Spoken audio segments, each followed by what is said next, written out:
So hello guys, આજે છે 9 જાન્યુઆરી 2025. Please like, subscribe and share. So let's start. તો આજે આપણે ટોટલ 13 ટોપિક કવર કરવાના છે, તો એક એક કરીને બધાની શરૂઆત કરીએ. તો આપણે સૌપ્રથમ ટોપિક છે પ્રવાસી ભારતીય દિવસ. તો આજે છે 18મી પ્રવાસી ભારતીય દિવસ આ વર્ષે ઉજવવામાં આવશે. હવે આજે છે ભારતીય ડાયસ્પોરાના સૌથી મોટા મેળાવડા તરીકે જોવામાં આવે છે, અને આ વર્ષે જે છે ભુવનેશ્વર ઓડિશામાં 8 જાન્યુઆરીથી 10 જાન્યુઆરી જે છે ઉજવવામાં આવશે, એટલે કે અત્યારે ઉજવવામાં આવી રહ્યો છે. ઓકે, હવે આજે છે મેઇનલી 9 જાન્યુઆરી ઉજવવામાં આવે છે, એટલે કે આજે જ ઉજવવામાં આવશે. ઓકે, હવે આ જે છે શરૂઆત થયેલી આની 2003માં. હવે આ કેમ ઉજવવામાં આવે છે? તો કે ભારતની વૃદ્ધિ અને વિકાસમાં જે બિન નિવાસી ભારતીયો છે, એટલે કે નોન રેસિડેન્શિયલ ઇન્ડિયન્સ છે, ઓકે, તેમનું યોગદાનને એક રીતે ઓળખવા માટે ઉજવવામાં આવે છે. ઓકે, આની શરૂઆત થયેલી 2003માં, અને દર વર્ષે જે છે એ 9 જાન્યુઆરીએ ઉજવવામાં આવતું હતું. પણ 2015માં જે છે એમાં શું ચેન્જ કરવામાં આવ્યું કે એ જે છે દ્વિવાર્ષિક ઉજવવામાં આવતું થઈ ગયું. ઓકે, એટલે કે 2015થી પછી જે આપણે જે છે દર 2 વર્ષે આને ઉજવીએ છીએ આ દિવસનો. ઓકે, એટલે કે 2024માં નહોતું ઉજવ્યું, હવે 2025માં આપણે એને ઉજવશું. તો હવે આ જે છે કેમ ઉજવવામાં આવે છે? પહેલાં તો આપણા જે મહાત્મા ગાંધીજી હતા તે જે છે દક્ષિણ આફ્રિકાથી પરત ફર્યા હતા 9 જાન્યુઆરી 1915માં. ઓકે, તો તેના કારણે જે છે એમના સન્માનમાં જે છે આ દિવસને ઉજવવામાં આવે છે. હવે કોના દ્વારા આયોજિત થાય છે? તો કે વિદેશ મંત્રાલય જે છે, ministry of the external affair જે આપણે કહીએ છીએ, તેમના દ્વારા આયોજિત થાય છે દર 2 વર્ષે. હવે આ જે છે એનો ઉદ્દેશ્ય જે છે ભારતીય ડાયસ્પોરા સાથે જોડાણને મજબૂત કરવાનું, એટલે કે ભારતના લોકોનું જે છે એક રીતે ભારતીય ડાયસ્પોરા જે છે તે એના સાથે જોડાણ કરવાનું, પ્લસ એ લોકોનું જે વૈશ્વિક સ્તરે તેમની સિદ્ધિઓની ઉજવણી કરવાની, એટલે કે એ લોકો તો જે એક રીતે જે છે રેમિટન્સ જે આપણે મોકલી રહ્યા છે પોતાના પરિવારોને, એક રીતે આપણે જે ફોરેન કરન્સી જે આપણે ઇન્ડિયામાં આવી રહી છે, પ્લસ એ લોકો જે સિદ્ધિઓ મેળવી રહ્યા છે અલગ અલગ જગ્યાએ પોતાનું, જે આપણે મોટી મોટી કંપનીઝમાં સીઈઓ તરીકે બેઠેલા છે, સુંદર પિચાઈ ને એવા બધા લોકો. કે ત્યારબાદ આપણે કમલા હસન, જે એક રીતે આપણે એનઆરઆઈ તો નથી એ વ્યક્તિ, પણ એક રીતે ભારતીય મૂળના વ્યક્તિ છે. Okay, person of Indian origin છે. ઓકે, તો એ લોકો પણ મતલબ એક રીતે ભારતનું નામ જે છે એક રીતે ઊંચું કરી રહ્યા છે. ઓકે, તો તેની સન્માનમાં જે છે એમને ઉજવણી કરવા માટે જે છે આ દિવસને ઉજવવામાં આવે છે. ઓકે, હવે આ વર્ષે કઈ જગ્યાએ ઉજવવામાં આવશે?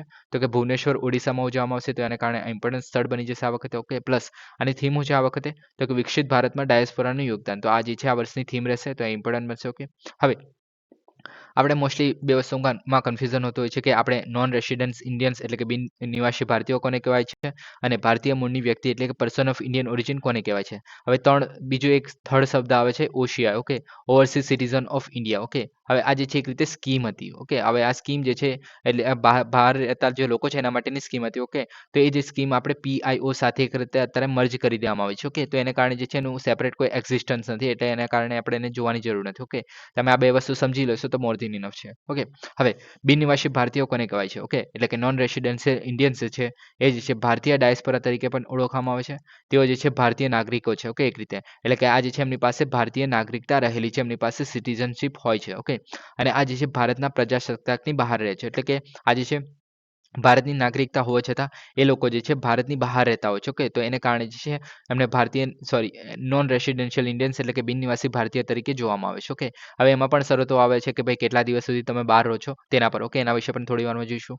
હવે ભારતીય મૂળના વ્યક્તિની જો આપણે વાત કરીએ, પર્સન ઓફ ઇન્ડિયન ઓરિજિન્સની, તો એ જે છે કોઈ પણ સમયે ભારતીય પાસપોર્ટ હોવો જોઈએ એ લોકો પાસે, એટલે કે એમની પાસે ભલે એ લોકો પાસે જે છે ભારતીય આપણે નાગરિકતા ના હોય, પણ એમની પાસે ભારતીય પાસપોર્ટ હોવો જે છે એ જરૂરી છે. ઓકે, તો આ વસ્તુ ઇમ્પોર્ટન્ટ છે. પ્લસ બીજું શું ઇમ્પોર્ટન્ટ છે કે એમના જે ભારત સરકાર અધિનિયમ 1935 છે એમાં વ્યાખ્યાયિત છે કે ભારતીય જે પર્સન ઓફ ઇન્ડિયન ઓરિજિન એટલે કે ભારતીય મૂળના વ્યક્તિ છે, એમના માતા પિતા અથવા તો દાદા દાદી, પરદાદા દાદી, તે બધા લોકોમાંથી એમનો જે જન્મ જે છે એ ભારતમાં થયો હોવો જોઈએ, પ્લસ એ લોકો જે છે ભારતમાં કાયમી ધોરણે રહેતા હોવા જોઈએ. ઓકે, હવે આ લોકો જે છે રહેતા કેમ હોવા જોઈએ? તો મતલબ એ રીતે જોવામાં આવે છે કે જે દાદા દાદી અથવા તો માતા પિતા છે એ લોકો રહેતા હતા, પણ એમને જે છે કોઈ વ્યક્તિ જે છે એ ભારતની બહાર જે છે જોબ કરવા ગયો અથવા તો બીજું કંઈ કામ કરવા ગયો અને ત્યાં વસી ગયો, એમ ત્યાંની સિટીઝનશીપ લઈ લીધી, ત્યાંની નાગરિકતા લઈ લીધી. ઓકે, પણ એ તો છે ભારતીય છેલ્લે છે. ઓકે, મતલબ એમના જે છોકરાઓ પેદા થશે તો એ બધા એકચ્યુઅલમાં જે છે એમના મૂળ તો ઓરિજિન જે છે મૂળ જે છે ભારત સાથે જોડાયેલું છે એક રીતે. ઓકે, તેને કારણે એમને ભારતીય મૂળના વ્યક્તિ તરીકે જોવામાં આવે છે. ઓકે, હવે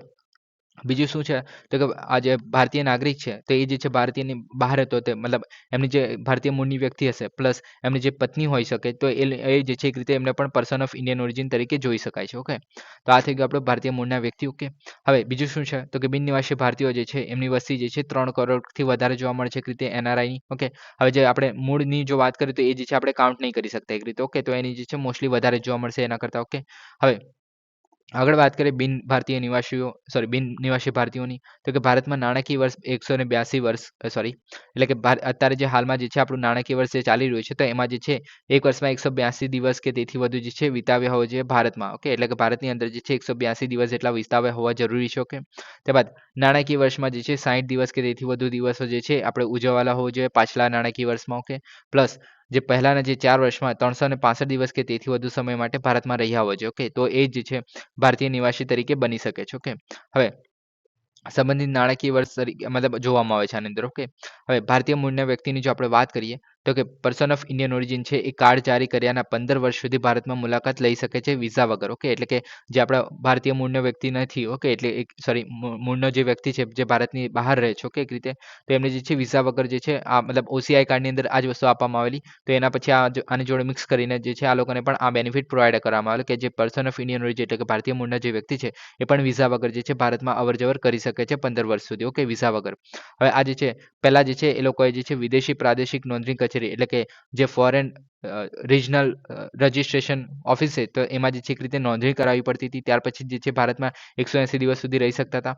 પણ હવે જે છે આ નોંધણી કરાવ્યા વગર જે છે એ લોકો 180 દિવસ સુધી જે છે ભારતમાં રહી શકે છે. ઓકે, કોઈ પણ પ્રકારની નોંધણી વગર. ઓકે, તો આને કારણે ઇમ્પોર્ટન્ટ બને છે. ઓકે, હવે આ વધારે ઇમ્પોર્ટન્ટ ક્વેશ્ચન છે કે જે એનઆરઆઈ એટલે કે જે બિન નિવાસી ભારતીયો છે એમની પાસે ભારતીય નાગરિકતા છે, એને કારણે એ જે છે લોકો મતદાન આપી શકે છે, પોતાની ચૂંટણીમાં મતદાન આપી શકે છે. ઓકે, મતદાનનો અધિકાર ભોગવે છે. ઓકે, અને જે આપણે પીઆઈઓ છે એ લોકો જે છે મતદાનનો અધિકાર નથી ભોગવતા કેમ કે એ જે છે ભારતના નાગરિક નથી. ઓકે, હવે આ જે છે જાહેર કચેરીઓ માટે પાત્ર નથી કેમ કે આ ભારતના નાગરિક છે, એક રીતે પાત્ર છે કેમ કે ભારતના નાગરિક છે. ઓકે, અને આ જે છે ભારતીય નાગરિકોના ભારતીય જે જાહેર કચેરી છે એના પાત્ર નથી કેમ કે ભારતના નાગરિક નથી. સિમ્પલ છે. ઓકે, હવે જે બિન નિવાસી ભારતીયો છે તે જે છે ભારતમાં પ્રતિબંધિત સ્થળોની મુલાકાત લેવા માટે કોઈ પણ પરવાનગી લેવાની જરૂર નથી પડતી. આ લોકોએ જે છે પરવાનગી લેવાની જરૂર પડે છે. ઓકે, તો આ થઈ ગયું આપણું પીઆઈઓ વર્સિસ આપણું એનઆરઆઈ. ઓકે, હવે આપણે નેક્સ્ટ ટોપિકની વાત કરીએ તો જમ્મુ રેલવે વિભાગ. તો ભારતના સૌથી ઉત્તરીય પ્રદેશમાં જે બહેતર રેલવે વ્યવસ્થાપનની લાંબા સમયથી ચાલી રહેલી માંગને પૂરી કરવા માટે વડાપ્રધાને જે છે નવા સ્થાપિત જમ્મુ રેલવે વિભાગનું ઉદ્ઘાટન કરશે.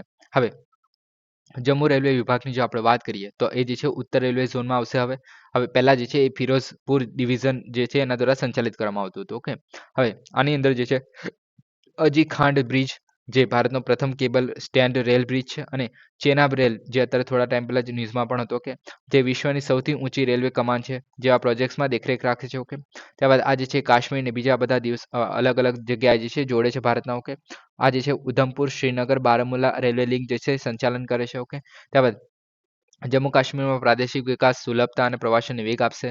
કાર્યક્ષમ કામગીરી માટે આઈટી લાભ લેતી હાઈટેક સુવિધા પણ આની અંદર જોવા મળશે. ઓકે, તો આ બધું જોવા મળશે જમ્મુ રેલવે વિભાગ છે તેની અંદર. ઓકે, હવે ભારતની વાત જો કરીએ તો ભારતમાં જે છે 19 જેટલા ઝોન આવેલા છે. એની અંદર મેટ્રો રેલવે કોલકાતા સહિત આ જે છે 70 જેટલા વિભાગોનો સમાવેશ થાય છે. ઓકે, તો આપણા ઇન્ડિયામાં જે છે ટોટલ 19 રેલવે ઝોન આવેલા છે. ઓકે, તો તમે યાદ રાખી શકો છો. હવે કયા કયા છે તો તમે અહીંયા જોઈ શકો છો. યાદ રાખવાની તો જરૂર નથી. ઓકે, હવે આની અંદર જે છે જનરલ મેનેજર હોય છે જે ઝોનની આપણે એક રીતે આગેવાની કરતો હોય છે અને ડિવિઝનલ રેલવે મેનેજર છે એક રીતે એની હેઠળ જે આવેલા વિભાગો છે તેની જાળવણી કરતો હોય છે. ઓકે, તો આ થઈ ગયું. ઓકે, હવે આપણે નેક્સ્ટ ટોપિકની વાત કરીએ તો કે ભારતનું પ્રથમ ઓર્ગેનિક ફિશરીઝ ક્લસ્ટર. ઓકે, હવે આ જે છે ઇમ્પોર્ટન્ટ છે એક રીતે. ઓકે, કેમ કે આ જે છે ભારતનું પ્રથમ છે. ઓકે, તો એને કારણે ઇમ્પોર્ટન્ટ બનશે. ઓકે, તો કેન્દ્રીય મંત્રીએ સિક્કિમના જે સોરેંગ છે જિલ્લામાં તેમાં ભારતમાં પ્રથમ ઓર્ગેનિક ફિશરીઝ ક્લસ્ટરનું જે છે ઉદ્ઘાટન કર્યું છે. ઓકે, અને આ જે છે પ્રધાનમંત્રી મત્સ્ય સંપદા યોજના છે એના હેઠળ ચાલવામાં આવશે. ઓકે, તો આ જે છે આપણને બધાને સ્કીમ છે, આ ઘણી ઇમ્પોર્ટન્ટ સ્કીમ છે. ઓકે, હવે આ જે છે કઈ જગ્યાએ સ્ટાર્ટ કરવામાં આવે છે તે જ વસ્તુ ઇમ્પોર્ટન્ટ બને છે. પહેલા તો કે સિક્કિમમાં સ્ટાર્ટ કરવામાં આવે છે. ઓકે,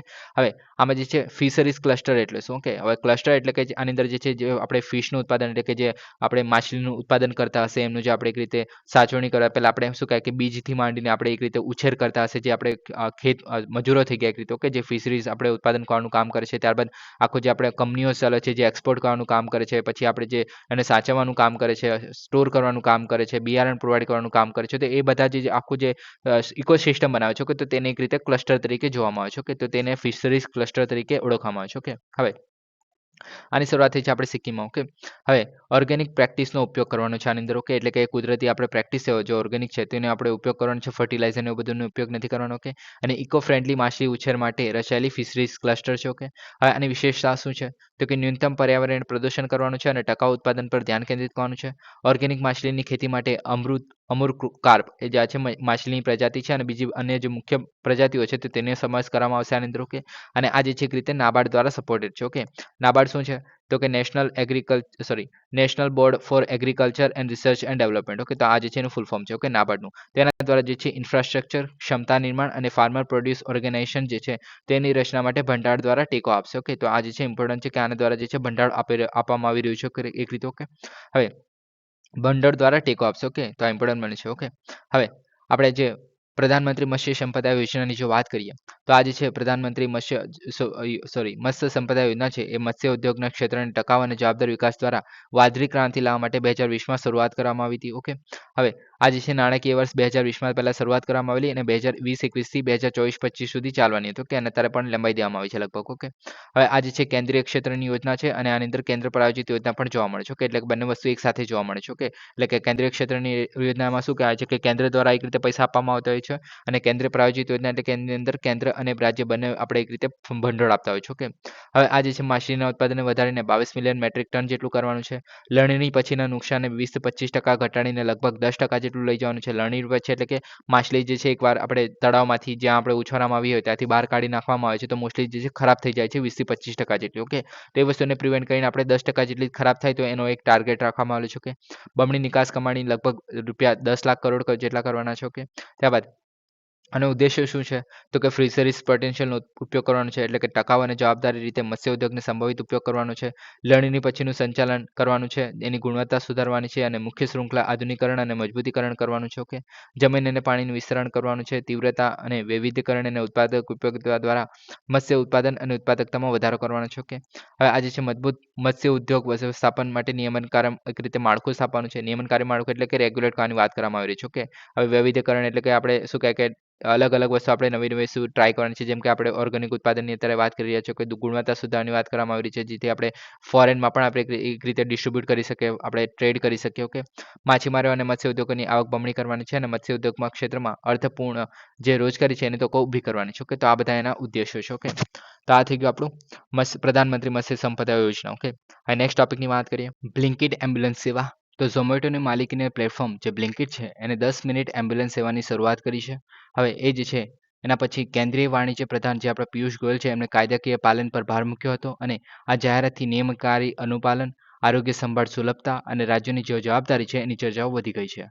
હવે બ્લિંકિટની જો આપણે એમ્બ્યુલન્સ સેવાની વાત કરીએ તો એ જે છે ગુરુગ્રામમાં 5 એમ્બ્યુલન્સ સાથે શરૂઆત કરવામાં આવી છે અને ધીમે ધીમે 2 વર્ષની અંદર બીજા બધા મોટા શહેરોમાં પણ વિસ્તરણ કરવાનો એમનો પ્લાન છે. હવે આ જે છે આની અંદર જીવન રક્ષક સાધનો જેમ કે ઓક્સિજન સિલિન્ડર થઈ ગયું, એડીસ થઈ ગયું, મોનિટર થઈ ગયા, કટોકટીની દવાઓ થઈ ગઈ, તો આ બધાથી સજ્જ હશે. આની અંદર જે છે પેરામેડિક, મદદનીશ અને પ્રશિક્ષિત ડ્રાઈવર જોવા મળશે અને આની ફી જે છે ₹2000 રાખવામાં આવી છે અને આ જે છે એક રીતે હેલ્થકેરના ગેપને સંબોધવા માટે બિન લાભકારી હેતુ છે. ઓકે, હવે આમાં કહી રહ્યા છે કે ₹2000 પણ લેશે અને બિન લાભકારી હેતુ છે. તો આ ₹2000 જે છે એક રીતે એમ્બ્યુલન્સની જે ખર્ચો થાય છે એક રીતે તો એની જે આપણે ફૂલફિલમેન્ટ તો કરવી પડશે ને, ફ્રીમાં તો ચાલવાનું નથી. તો એના કારણે જે છે ₹2000 ફી રાખવામાં આવી છે. ઓકે, હવે એમ્બ્યુલન્સ સેવાની જો આપણે ભારતમાં વાત કરીએ તો રોગચાળા દરમિયાન એટલે કે COVID-19 દરમિયાન જે છે આપણે એક રીતે એમ્બ્યુલન્સ સેવાની અછત ઊભી થયેલી એક રીતે. ઓકે, અને વર્તમાનમાં જોઈએ તો અત્યારે જે છે 17,945 જેટલી 95 જેટલી આપણે બેઝિક લાઈફ સપોર્ટ જે એમ્બ્યુલન્સ જોવા મળે છે અને 3,441 જેટલી એડવાન્સ લાઈફ સપોર્ટ એમ્બ્યુલન્સ જોવા મળે છે. ઓકે, હવે આ જે છે પૂર્વોત્તર રાજ્યમાં સેવા ઓછી છે એટલે કે આપણે જે નોર્થ ઇસ્ટ આપણે જે કહીએ છીએ આસામ થઈ ગયું, અરુણાચલ પ્રદેશ થઈ ગયું, મણિપુર થઈ ગયું, તો એવા બધા રાજ્યોમાં જે છે એક રીતે એમ્બ્યુલન્સની સેવા જે છે એક રીતે ઓછી જોવા મળે છે. હવે એડવાન્સ લાઈફ સપોર્ટ જે એમ્બ્યુલન્સ છે એની વાત કરીએ તો શરૂઆતના જે ગોલ્ડન આવર એટલે બધાને ખબર જ હશે કે આપણે જે શરૂઆતનો જે કોઈ મોટું એક્સિડન્ટ થયું હોય જેમાં આપણે મરવાના ચાન્સીસ વધારે હોય છે. ઓકે, તો શરૂઆતનો જે 1 કલાક હોય છે તો એ જે છે મોસ્ટલી આપણે મહત્વનો બને કહેવામાં આવે છે. ઓકે, એક રીતે તો તેની એક રીતે વાત કરવામાં આવે છે તો એના માટે આવા જે એડવાન્સ લાઈફ સપોર્ટેડ એમ્બ્યુલન્સ હોવા જરૂરી છે. ઓકે, હવે ભારતમાં જો આપણે રેશિયો જોઈએ તો કે 5 લાખની વસ્તી પર એક આપણે એડવાન્સ લાઈફ આપણે સિસ્ટમ એડવાન્સ લાઈફ સપોર્ટ જે આપણે એમ્બ્યુલન્સ જોવા મળે છે અને 1 લાખની વસ્તી પર જે છે બેઝિક લાઈફ સપોર્ટ એમ્બ્યુલન્સીસ જોવા મળે છે. ઓકે, પ્રતિ એક જોવા મળે છે. ઓકે, તો આ વસ્તુ થઈ ગઈ એમ્બ્યુલન્સ. ઓકે, હવે નેક્સ્ટ ટોપિકની આપણે વાત કરીએ તો કે પંજાબ એડિક્શન્સ રજિસ્ટ્રી. ઓકે, તો પંજાબની જે ડ્રગ કંટ્રોલર પોલિસી સારવાર પર દેખરેખ રાખવા અને દવાઓના દુરુપયોગને રોકવા માટે કેન્દ્રીય રજિસ્ટ્રી સાથે નિવારણ વ્યસન મુક્તિ અને પુનર્વસન પર ધ્યાન કેન્દ્રિત કરે છે. ઓકે, હવે પંજાબનું ડી એડિક્શન રજિસ્ટ્રીની વાત કરીએ તો આ શું છે તો કે માદક દ્રવ્યોના દુરુપયોગને સારવારમાં દર્દીઓને ઓળખવા માટે આધાર આધારિત જે બાયોમેટ્રિક પ્રમાણીકરણનો ઉપયોગ કરીને ડિજિટલ રજિસ્ટ્રી બનાવવામાં આવી રહી છે. ઓકે, એટલે કે જે લોકો જે છે આનાથી એડિક્ટ છે, ડ્રગ્સથી જે એડિક્ટ લોકો છે, ઓકે, તો તેમને જે છે એક રીતે રજિસ્ટર કરીને મતલબ ડિજિટલી એક રીતે ઓનલાઈન જે છે રજિસ્ટ્રેશન કરીને આધાર કાર્ડ જોડે છે એ લોકોને લિંક કરવામાં આવે છે. ઓકે, અને બાયોમેટ્રિક તો બધાને ખબર છે, બાયોમેટ્રિક પ્રમાણીકરણ એટલે કે આપણે આંખોની કીકી થઈ ગઈ, ફિંગરપ્રિન્ટ થઈ ગયા, તો એ બધું છે આપણે બાયોમેટ્રિક કહેવામાં આવે છે. ઓકે, તો એનું જે છે એક રીતે પ્રમાણીકરણ કરીને પછી જે છે લોકોને એક રીતે રજિસ્ટર કરવામાં આવે છે. ઓકે, હવે આ જે છે લોકો જે છે 590 જેટલા આઉટ પેશન્ટ ઓપીડેડ આસિસ્ટેડ ટ્રીટમેન્ટ ક્લિનિક્સ થઈ ગઈ અને ખાનગી ક્ષેત્ર કેન્દ્રોમાં જે છે ની પ્રગતિ પર નજર રાખે છે. ઓકે, એટલે આટલા જે લોકો છે આની અંદર જોવા મળી રહ્યા છે. ઓકે, હવે ડિટોક્સ દવાના વિતરણમાં જવાબદારી સુનિશ્ચિત કરે છે અને દુરુપયોગને અટકાવે છે. ડિટોક્સ એટલે કે જે ડ્રગ્સને એક રીતે દૂર કરવાની જે દવા છે તેની વાત કરવામાં આવી રહી છે અહીંયા. ઓકે, હવે દર્દીઓની ગોપનીયતા અને સુરક્ષા રાખવા માટે આધાર સંબંધિત જે ડેટા છે એને સુરક્ષિત કરે છે. લગભગ 10 લાખ દર્દીઓનો સમાવેશ થાય છે. આની અંદર 7 લાખ જેટલા ખાનગી સુવિધાની સારવાર લઈ રહ્યા છે. એક રીતે મુખ્ય સચિવ અને અગ્રણી સચિવની આગેવાની હેઠળ રાજ્ય સંચાલિત સમિતિ દ્વારા દેખરેખ પણ રાખવામાં આવે છે. ઓકે, તો આ એક રીતે જે છે ડી એડિક્શન રજિસ્ટ્રી એટલે એક રીતે લિસ્ટ જ છે. ઓકે, પણ ઓનલાઈન છે. ઓકે, જેને જે છે આધાર કાર્ડ સાથે પણ લિંક કરવામાં આવે છે. ઓકે, એને કારણે ઇમ્પોર્ટન્ટ છે. હવે નેક્સ્ટ ટોપિકની આપણે વાત કરીએ તો કે હડપ્પન સ્ક્રિપ્ટ. તો તમિલનાડુના જે મુખ્યમંત્રી છે એમણે સિંધુ ખીણની જે લિપિ છે તેને સમજવા માટે 1 મિલિયનના ઇનામનું ઓફર કરી છે, $1 મિલિયન. ઓકે, હવે આ જે છે 5000 વર્ષ જૂની સંસ્કૃતિને લગતા વિલંબિત રહસ્યને ઉકેલવાના ઉપરાંતનો હેતુ પૂરો પાડે છે. ઓકે, હવે હડપ્પન સ્ક્રિપ્ટની જો આપણે વાત કરીએ તો બધાને ખબર છે કે સિંધુ ખીણની સંસ્કૃતિની લેખન પદ્ધતિની વાત કરવામાં આવે છે જે 2600 થી 1900 BCE વચ્ચે જોવા મળતી હતી. ઓકે, કોઈ પુષ્ટિ નથી એની. ઓકે, ભાષાકીય જોડાણ જોવા મળે છે અમુકવાર અને અસ્પષ્ટ પ્રતીકો મોસ્ટલી જોવા મળે છે આની અંદર. ઓકે, હવે મતલબ આની અંદર જે છે લિપિ નથી જોવા મળતી, પિક્ચર્સ જોવા મળે છે. ઓકે, હવે વપરાયેલી સામગ્રીની વાત કરીએ તો આની અંદર જે છે સ્ટીએટાઇટ સીલ થઈ ગયું, માટીની છાપ થઈ ગઈ, માટીકામ થઈ ગયું, કાંસાના સાધનો થઈ ગયા, પથ્થરની બંગડીઓ થઈ ગઈ, સેલ થઈ ગયું, હાથીદાંત થઈ ગયું, તો એવા બધા જે નાના તાંબાના ગોળીઓ થઈ ગઈ, તો એવા બધા પર પણ લખાણ જોવા મળે છે. ઓકે, ત્યારબાદ સીલ તો ઘણીવાર જે છે ચોરસ જોવા મળે છે સીલ જે છે તે, અને ચાંદી, ફેઇન્ટ્સ અથવા તો કેલ્સાઇટના પણ બનેલા જોવા મળે છે. ઓકે, હવે સ્ક્રિપ્ટની વિશેષતાઓની વાત કરીએ તો ટૂંકા શિલાલેખો પર જોવા મળે છે મોસ્ટલી. ઓકે, સરેરાશ 5 પ્રતીકો જોવા મળે છે અમુકવાર. જે 26 પ્રતીકો જે છે જાણવા આવ્યા છે. ઓકે, અત્યાર સુધીમાં રવિ અને કોડ ડિજિટ તબક્કો છે તેમાં મતલબ આ તબક્કાને આપણે યર છે. ઓકે, તેના દરમિયાન પ્રારંભિક સ્વરૂપમાં જોવા મળે છે. સંપૂર્ણ રીતે શહેરી સમયગાળા દરમિયાન પણ વિકસિત જોવા મળે છે. ઓકે, તો આ બધું જોવા મળે છે જે સ્ક્રિપ્ટની વાત કરે છે. તો ઓકે, હવે પ્રાણીઓની જે સ્ક્રિપ્ટ આપણે જોવા મળે છે તેની વાત કરીએ સ્ક્રિપ્ટમાં તો કે યુનિકોર્ન જોવા મળે છે, બળદ છે, વાઘ, હાથી, પૌરાણિક જીવો એવા બધા પણ જોવા મળે છે. ઓકે, લડાઈ અને ધાર્મિકના દ્રશ્યો અને પ્રતિકાત્મક અને વર્ણનાત્મક જે સંદર્ભ પણ આપે છે આનું. ઓકે, તો આ થઈ ગયું આપણું જે હડપ્પિયન સ્ક્રિપ્ટ. ઓકે, હવે હડપ્પિયનમાં મતલબ વારે ઘડી નથી આખું હડપ્પા આપણે રિપીટ કરતો અહીંયા. ઓકે, હવે કેમ કે આપણે થોડા દિવસ પહેલા જ ઓલરેડી રિપીટ કરેલું છે. ઓકે, હવે નિકોબારની વાત કરીએ તો કે દક્ષિણ નિકોબારમાં 3 વન્યજીવ અભયારણ્યની સૂચિત સ્થાપનાની સ્વદેશી આદિવાસીઓ અને તેમની પૂર્વજોની જમીનોની વંચિત રાખવાના અંગે ચિંતા ઊભી થઈ છે. ઓકે, હવે નિકોબારની વાત કરીએ તો સૌપ્રથમ જે નિકોબારમાં જે આ પ્રોજેક્ટ ચાલી રહ્યા છે તેની વાત કરીએ તો કે કોરલ અભયારણ્ય જે મેરો ટાપુ છે તેના પર આવેલું છે. આ આપણે નિકોબારની જ વાત કરવામાં આવી છે, લિટલ નિકોબાર પર. ઓકે, ત્યારબાદ મેગાપોડ જે અભયારણ્ય છે તો એ જે છે મેચલ ટાપુ પર છે અને લેધરબેક ટર્ટલ અભયારણ્ય એ જે છે લિટલ નિકોબાર ટાપુ પર જે છે જોવા મળે છે. ઓકે, તો આ 3 જે છે અભયારણ્યો આ 3 ટાપુ પર અલગ અલગ રીતે અસર નાખી રહ્યા છે એના કારણે ન્યૂઝમાં છે. હવે આ ટાપુઓ પર જે છે અલગ અલગ આદિવાસીઓ પણ જોવા મળે છે એના પણ વિશે પણ વાત કરશું. હવે મેરો ટાપુ જે છે એમાં જે છે પીરુઈ તરીકે ઓળખાતું જે એક આદરણીય જગ્યા છે. એક રીતે ઓકે, નિકોબારીસ જે આદિવાસી જોવા મળે છે તેમના માટે આધ્યાત્મિક મહત્વ જોવા મળે છે. ઓકે, અને સુપ્રસિદ્ધ નિવાસસ્થાન માનવામાં આવે છે. ઓકે, પછી મેચલ ટાપુ જે છે પીગાયક તરીકે ઓળખાય છે અને આધ્યાત્મિક રીતે સુરક્ષિત અને સમુદાયના વડીલો દ્વારા ટકાઉ રીતે સંચાલિત છે. હવે લિટલ નિકોબાર ટાપુ જે છે એ જોખમમાં મુકાયેલા જે લેધરબેક કાચબા છે તો આપણે એના માટે જે છે ઇમ્પોર્ટન્ટ ઘર છે તો એના માટે પણ જરૂરી બને છે. ઓકે, હવે આદિવાસીઓ જોવા મળે છે જેમ કે સોમ્પેન જનજાતિ, તો એ જે છે ખાસ કરીને સંવેદનશીલ આદિવાસી જૂથો એટલે કે પર્ટિક્યુલર વનરેબલ ટ્રાઇબલ ગ્રુપ છે. ઓકે, હવે એ જે શિકાર અને ઘાસચારા પર નિર્ભર હોય છે. સૂચિત અભયારણ્યો અને મેગા પ્રોજેક્ટ્સના કારણે વિસ્થાપનનો સામનો કરી રહ્યા છે. પછી સદન નિકોબારી જનજાતિ તે જે છે સ્વદેશી કસ્ટોડિયન છે, ટકાઉ સંસાધનનો ઉપયોગ પર નિર્ભર કરે છે, આધ્યાત્મિક માન્યતાઓ અને પરંપરાગત જ્ઞાનનું માર્ગદર્શન દ્વારા આ લોકો ચાલતા હોય છે. ઓકે, તો આ બે જનજાતિ જે છે ન્યૂઝમાં છે. ઓકે, હવે આપણે અંદમાન અને નિકોબારની જો આપણે વાત કરીએ તો એક ઘણી ઇમ્પોર્ટન્ટ જગ્યા છે. ઓકે, તો આ જે છે બધાને ખબર છે કે બંગાળની ખાડીમાં છે, આટલા ટાપુ જોવા મળે છે, 203 અંદમાનના છે અને 62 જેટલા નિકોબારના છે. હવે આ જે છે ઉત્તર, મધ્ય અને દક્ષિણ જે જોવા મળે છે, જે આપણો અંદમાન ટાપુઓ છે તે. ઓકે, તો આ તમે જોઈ શકો છો મેં પણ નોર્થ અંદમાન, મિડલ અંદમાન અને સાઉથ અંદમાન, અને એના સિવાય જે છે આપણું જે લિટલ અંદમાન પણ જોવા મળે છે. ઓકે, હવે લિટલ અંદમાન અને જે આપણે સાઉથ અંદમાન છે, ઓકે, તો તેની વચ્ચે જે છે ડેક્કન પાસ જોવા મળે છે. ઓકે, ઓકે, હવે નિકોબારની જો વાત કરીએ તો ગ્રેટ નિકોબાર જે સૌથી મોટું છે દક્ષિણનું. ઓકે, તો તમે જોઈ શકો છો ગ્રેટ નિકોબાર અહીંયા જે છે સૌથી દક્ષિણનું છે. ઓકે, ત્યારબાદ કાર નિકોબાર ઉત્તરમાં છે, તો કાર નિકોબાર તમને દેખાય છે અહીંયા. ઓકે, તો આ છે આપણું કાર નિકોબાર. ઓકે, ત્યારબાદ રાજબધાની જે છે આપણી પોર્ટ બ્લેર છે, તો પોર્ટ બ્લેર જે છે એ અહીંયા છે. ઓકે, દેખાતી જશે બધાને. ઓકે, ત્યારબાદ તૃતીય sandstone, limestone, shale, ultra basic જ્વાળામુખી જે છે આની અંદર જોવા મળશે. ઓકે, હવે આપણા ભારતમાં જો જ્વાળામુખીની વાત કરીએ તો બેરન જ્વાળામુખી જે છે સૌથી ઇમ્પોર્ટન્ટ છે. ઓકે, અને બેરન અને નારકોડમ ટાપુ છે એ ભારતમાં સક્રિય જ્વાળામુખી છે માત્ર. ઓકે, હવે આગળ વાત કરીએ તો કે ચેનલોની, તો ડંકન પાસ જે છે તો નાના અંદમાનને દક્ષિણ અંદમાનથી છૂટું પાડે છે. ઓકે, તો નાના અંદમાન એટલે કે લિટલ અંદમાન આવ્યું અહીંયા થઈ ગયું, અને એની જે સાઉથ અંદમાન જે છે તેનાથી છૂટું પાડે તો ગ્રેટ નિકોબાર, ગ્રેટ અંદમાન પણ તમે કહી શકો છો. તો એનાથી જે છે ડંકન પાસ જે છે એને છૂટું પાડે છે. ઓકે, ત્યારબાદ 10 ડિગ્રી ચેનલ જે છે અંદમાન અને નિકોબારને અલગ કરે છે. ઓકે, તો 10 ડિગ્રી ચેનલ જે છે કે તે આટલો અંદમાન ભાગ છે અને આ જે નિકોબાર ભાગ છે તેને અલગ કરે છે. ઓકે, મેપમાં જોવું હોય તો આ તમે મતલબ આ જે છે અહીંયા તમે જોઈ શકો છો આ છે 10 ડિગ્રી ચેનલ. ઓકે, ત્યારબાદ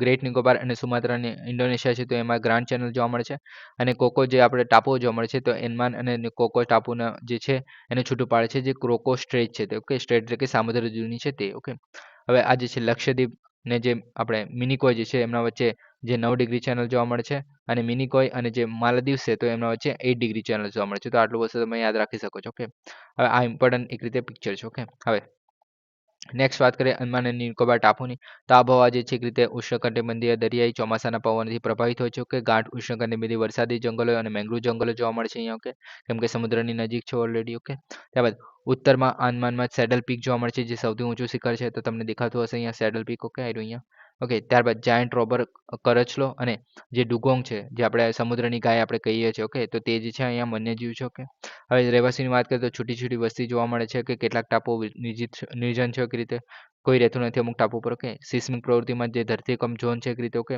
હવે અનોખી વિશેષતા જેમ કે સેન્ટિનેલીસ પેલિયોલિથિક લોકો જેનું ઘર છે જે આધુનિક સંસ્કૃતિથી અસ્પૃશ્ય છે. ઓકે, એક રીતે મતલબ જોડાયા જ નથી આપણી જોડે. ઓકે, એક રીતે તો એ વસ્તુ જોવા મળે છે. ઓકે, તો આ થઈ ગયું આપણું અંદમાન અને નિકોબારના ટાપુઓ.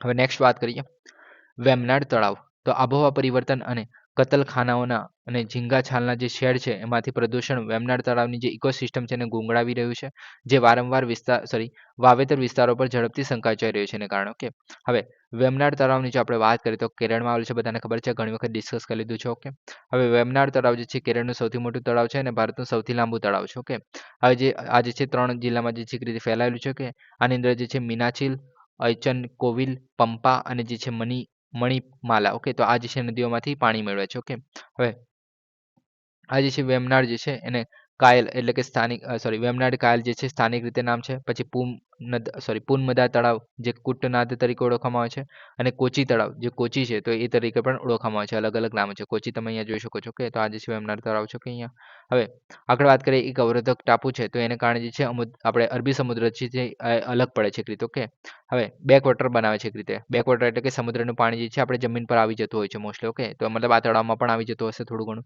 તો એને કારણે જે છે આઇકોનિક બેક વોટર બનાવે છે. ઓકે, હવે આગળ જોઈએ તો આમની અંદર જે છે વાર્ષિક નહેરુ ટ્રોફી બોટ રેસ, જેનું આપણે વલ્લમ કલી તરીકે ઓળખવામાં આવે છે, તે પણ કરવામાં આવે છે. કે 2002માં જે છે એને રામસર સાઇટ વેટલેન્ડ તરીકે નિયુક્ત કરવામાં આવેલી, અને કુમારકોમ પક્ષીનું અભયારણ્ય જે છે એ એક રીતે પર્યાવરણીય આશ્રય સ્થાન છે આપણે પક્ષીઓ માટેનું. ઓકે, તો આ થઈ ગયું.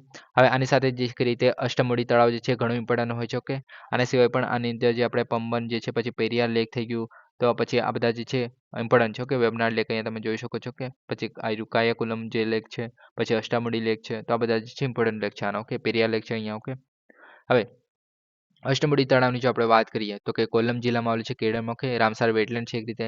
અષ્ટમુડીનો અર્થ થાય છે 8 વેણી એટલે કે 8 રીતે હાથ આવેલા છે એની એક રીતે. ઓકે, કેરળમાં બીજું સૌથી મોટું તળાવ છે, પહેલું કયું છે તો કે વેમનાડ તળાવ જે આપણે સૌથી મોટું તળાવ છે. ઓકે, હવે આ જે છે નંદનકારા નદીનું મુખમાંથી સમુદ્રમાં વહે છે એક રીતે. ઓકે, હવે પાણી સ્ત્રોતની વાત કરીએ તો આ જે છે કલ્લાડા નદી જે છે આનો મુખ્ય સ્ત્રોત છે, એટલે કે પાણી જે છે કલ્લાડા નદી દ્વારા આવતું હોય છે. ઓકે, હવે આની અંદર જે છે ક્વિલોન જે કોલમ છે તો એ જે છે મહત્વનું બંદર છે એક રીતે. ઓકે, 14મી સદીનું. ઓકે, અને આ જે છે એક્સપ્લોરરના રેકોર્ડ પણ દર્શાવે છે કે મોરોક્કોના સંશોધક જે ઇબન બતુતા હતા તેને પણ વેપારી કેન્દ્ર જે છે તરીકે ઉલ્લેખિત કરેલું આને. ઓકે, પછી મેંગ્રુવ્સ જે અહીંયા જોવા મળે છે. ઓકે, અને બીજી જે લુપ્તપ્રાય પ્રજાતિઓ જેમ કે સિસિયોનિયમ છે, ટ્રાવનકોરિયમ, કેલેમસ, રોટાંગ, તો આ બધાનો સમાવેશ થાય છે. ઓકે, હવે જે કેરળમાં મોસ્ટલી જે તળાવો જોવા મળે છે તેની વાત કરીએ તો વેમનાડ આપણે અત્યારે જોયું તો એની અંદર જે આપણે ભારતનું સૌથી મોટું લાંબુ તળાવ છે. ઓકે, LMPમાં આવેલું છે એક રીતે.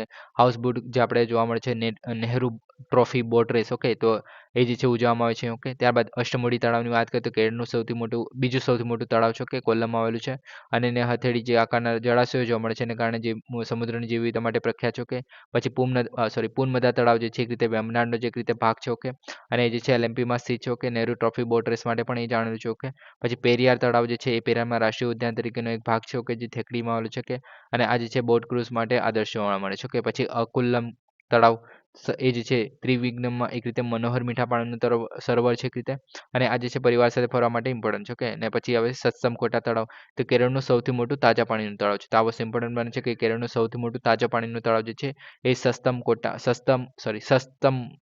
તળાવ જે છે એક રીતે ઇમ્પોર્ટન્ટ છે. ઓકે, સ્વચ્છ અને પીવાલાયક પાણી માટે જાણીતું છે. તો આ થઈ ગયું. અલકનંદા નદી તો જે ઉત્તરાખંડમાં IIT રૂરકી છે એના સંશોધકો દ્વારા હાથ ધરવામાં આવેલા તાજેતરના અભ્યાસ મુજબ ગઢવાલ પ્રદેશમાંથી વહેતી જે અલકનંદા નદી છે એ ભૂસ્ખલન પ્રેરિત કુદરતી બંધો માટે સૌથી વધુ સંવેદનશીલ તરીકે ઓળખવામાં આવી રહી છે. હવે અલકનંદા નદી અને આપણે ગંગા નદીની આની અંદર વાત કરશું. હવે આ બંનેની અંદર શું ફરક છે એ તમને અત્યારે ખબર પડી જશે. ઓકે, હવે જ્યારે અલકનંદાની વાત કરીએ છીએ તો એ જે છે પહેલાં તો ગંગાની બે મુખ્ય પ્રવાહોમાંથી એક છે એક રીતે. ઓકે, હવે અલકનંદા નદી જે છે તમે અહીંયા જોઈ શકો છો ભાગીરથીમાંથી નીકળે છે અલકનંદા. ઓકે, અને બીજી છે આપણી ભાગીરથી.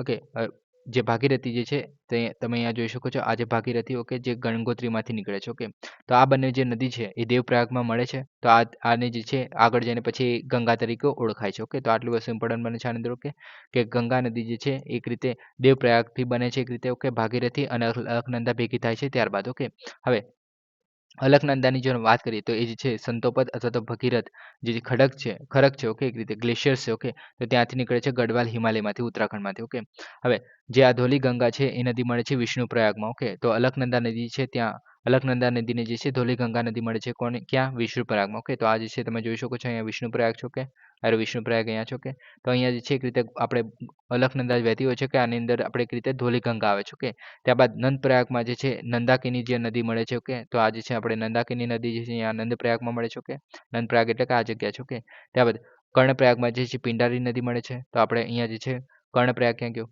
તો આ છે આપણે કર્ણપ્રયાગ. ઓકે, અને આ જે છે આપણે પિંડારી નદી. ઓકે, પિંડારી ગંગા જે આપણે કહે છે. ઓકે, ત્યારબાદ આપણે રુદ્રપ્રયાગ જેમાં મંદાકિની મળે છે. તો આ આપણો રુદ્રપ્રયાગ થયો કે જેમાં આપણે મંદાકિની આવતી હોય છે આ બાજુથી. ઓકે, એ જે છે આપણે કેદારનાથમાંથી નીકળે છે. ઓકે, હવે આ જે છે આગળ જઈને જે છે ભગીરથી મળે છે. ઓકે, દેવપ્રયાગમાં. તો ભાગીરથી જે છે તમે જોઈ શકો છો આપણે દેવપ્રયાગ થઈ ગયું અને અહીંયા જે છે ભાગીરથી આવીને મળે છે અને આગળ જઈને યમુના પણ આની અંદર જોઈન થતી હોય છે ગંગામાં. ઓકે, તો આ રીતે આખી આપણી ગંગા બનતી હોય છે. ઓકે, હવે અલકનંદા નદીની જો આપણે વાત કરીએ યોગદાનમાં તો કે ગંગાની રચના વખતે ભાગીરથી કરતાં મોટો પ્રવાહ જોવા મળે છે આની અંદર. ઓકે, હવે આશરે જે છે આટલા કિલોમીટર 190 કિલોમીટર આપણે એક રીતે જોવા મળે છે અને ત્યારબાદ જે છે એક રીતે દેવપ્રયાગમાં આપણે ભળીને પછી આપણે ગંગા નદીમાં જોવા મળે છે. ઓકે, હવે આની અંદર રહેતા હતા જેમ કે બદ્રીનાથ, હેમકુંડ સાહિબ, જોશીમઠ તો આ બધા જોવા મળે છે. ઓકે, અને 4 યાત્રાધામનો ભાગ બનાવે છે બદ્રીનાથ, કેદારનાથ, ગંગોત્રી અને યમુનોત્રીનો. ઓકે, હવે આપણે ગંગા નદીની જો વાત કરીએ તો ગંગોત્રી ગ્લેશિયર જે ગૌમુખ તરીકે ઓળખવામાં આવે છે તો એને જે છે ભાગીરથી તરીકે દેવપ્રયાગ ખાતે જે છે અલકનંદા સાથે મળીને ગંગા નદીની રચના કરે છે. ઓકે, તો આ તમે જોઈ શકો છો અહીંયા ભાગીરથી થઈ ગઈ અને આ થઈ ગઈ આપણે અલકનંદા જે દેવપ્રયાગ પાસે મળશે અને પછી સાથે મળીને ગંગા બનાવશે. ઓકે, હવે લંબાઈ અને આટલા કિલોમીટર જેટલી છે. ઓકે, હવે કયા કયા રાજ્યો તો ઉત્તરાખંડ, ઉત્તર પ્રદેશ, બિહાર, ઝારખંડ, પશ્ચિમ બંગાળ તો આટલા રાજ્યોમાંથી પસાર થાય છે. બંગાળની ખાડીમાંથી ડ્રેઇન જોવા મળે છે એટલે કે ખાલી થાય છે એવું રીતે. ઓકે, તો હવે તમે જોઈ શકો છો આની અંદર કે કેટલી અલગ અલગ જે નદીઓ છે એ ગંગાની અંદર આવે છે. ઓકે, તો અહીંયા જે રામગંગા થઈ ગઈ, પછી આપણે ગોમતી થઈ ગઈ, ઘાઘરા થઈ ગઈ, રાપ્તી થઈ ગઈ, એના વિશે પણ આપણે જોઈશું.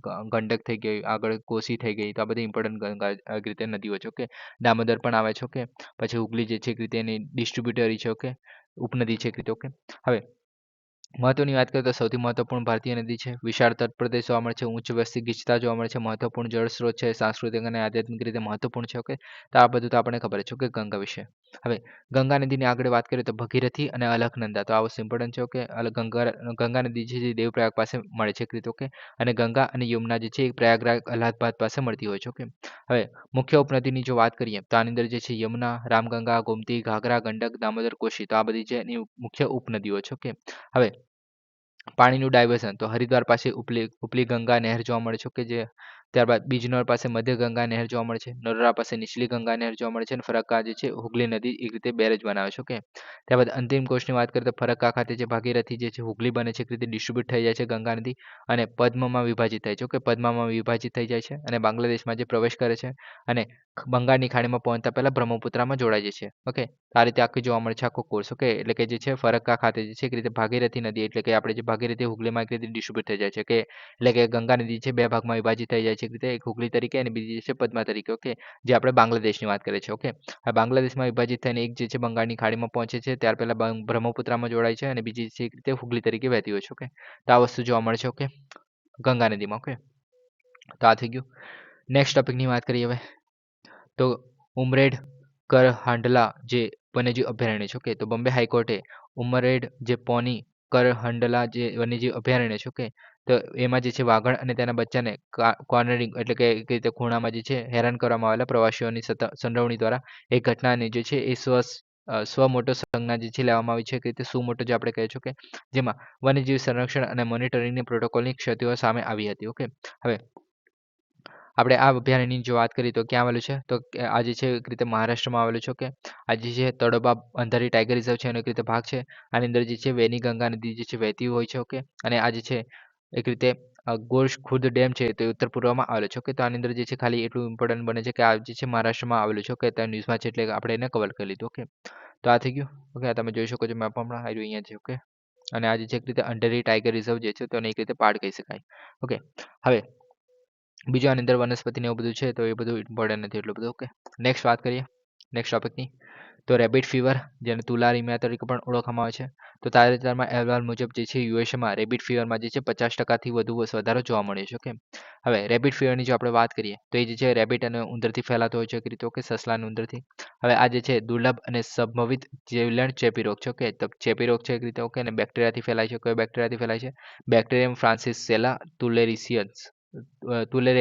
ઓકે, તો એના દ્વારા જે છે એક રીતે ફેલાય છે. ઓકે, કોને અસર કરે છે તો કે બાળકોને થઈ, પછી વૃદ્ધ પુરુષોને, અમેરિકાના ભારતીયો થઈ ગયા, પછી અલાસ્કાના વતનીઓ થઈ ગયા, તો એ બધાને એક રીતે બધા લોકોને જે છે એક રીતે અસર કરી રહ્યું છે. ઓકે, હળવી અથવા તો ગંભીર હોઈ શકે છે અને ઉચ્ચ ગ્રેડનો તાવ સામાન્ય જોવા મળે છે આની અંદર. ઓકે, લક્ષણોની વાત કરીએ તો ત્વચાના પર અલ્સર જોવા મળે છે, ટીક અથવા ડિયર ફ્લાય જે કરડે એના જેવું. ઓકે, ત્યારબાદ આંખમાં બળતરા થાય છે, શ્વાસ લેવામાં તકલીફ થાય છે, ગળું અને મોઢામાં જે છે તાંતરા પડેલા હોય છે. ઓકે, ત્યારબાદ સંક્રમણની વાત કરીએ તો ટીક અને હરણ ફ્લાય ડંખ જોવા મળે છે.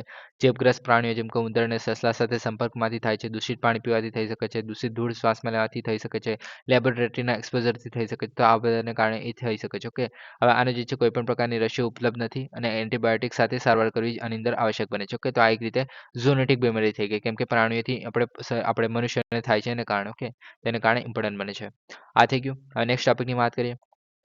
હવે આ જે છે એટલો બધો ઇમ્પોર્ટન્ટ ટોપિક નથી આમ તો. ઓકે, હવે નેટ ઝીરો બેન્કિંગ અલાયન્સ તો વોલ સ્ટ્રીટની જેટલી પણ મોટી બેન્કો છે એમને જે છે નેટ ઝીરો બેન્કિંગ અલાયન્સ છે એને છોડી દીધું છે, જે વૈશ્વિક ફાઇનાન્સમાં જે છે સૌથી લોકપ્રિય ક્લબમાંની એક હતી. ઓકે, હવે જે નેટ ઝીરો બેન્કિંગ એલાયન્સની જો આપણે વાત કરીએ તો બેંકની આગેવાની હેઠળ યુનાઇટેડ નેશન દ્વારા બનાવવામાં આવેલું એક રીતે જૂથ છે. ઓકે, એટલે કે આપણે યુનાઇટેડ નેશન્સ જે કહે છે. ઓકે, તો તેના દ્વારા બનાવવામાં આવેલું એક જૂથ છે. ઓકે, હવે આની જે છે એક રીતે આપણે ટાર્ગેટ હતો કે 2050 સુધીમાં છે નેટ્સ આપણે ઝીરો જે આપણે ગ્રીન હાઉસ ગેસીસ ઉત્સર્જન કહીએ છીએ તો એના માટે જે છે ધિરાણ, રોકડ અને મૂડી બજારોને સંરેખિત કરવાનું હતું. ઓકે, હવે આ જે છે યુએનપી એટલે કે યુનાઇટેડ નેશન એન્વાયરમેન્ટ પ્રોગ્રામનો ફાઇનાન્શિયલ ઇનિશિયેટિવના principal for the responsible banking જે છે એના માટે ક્લાઇમેટ એક્સેલરેટર પૂરું પાડે છે. ઓકે, એક રીતે મતલબ ફાઇનાન્સિંગનું જેટલું રિલેટેડ કામ હતું તે આપણે પ્રોવાઈડ કરવાનું કામ કરે છે. ઓકે, એટલું બધું ઇમ્પોર્ટન્ટ નથી, ખાલી જો ન્યૂઝમાં હતું એટલે એના કારણે આપણે જોઈ લીધું છે. ઓકે, હવે નેક્સ્ટ વાત કરીએ. આલો ખાલી તમે શું આપણે ઉદ્દેશ્ય એક રીતે ધ્યાનમાં રાખી શકો છો કે શું છે. ઓકે, હવે નેક્સ્ટ ટોપિકની વાત કરીએ તો ડોઝર પુશ માઇનિંગ પદ્ધતિ તો CSIR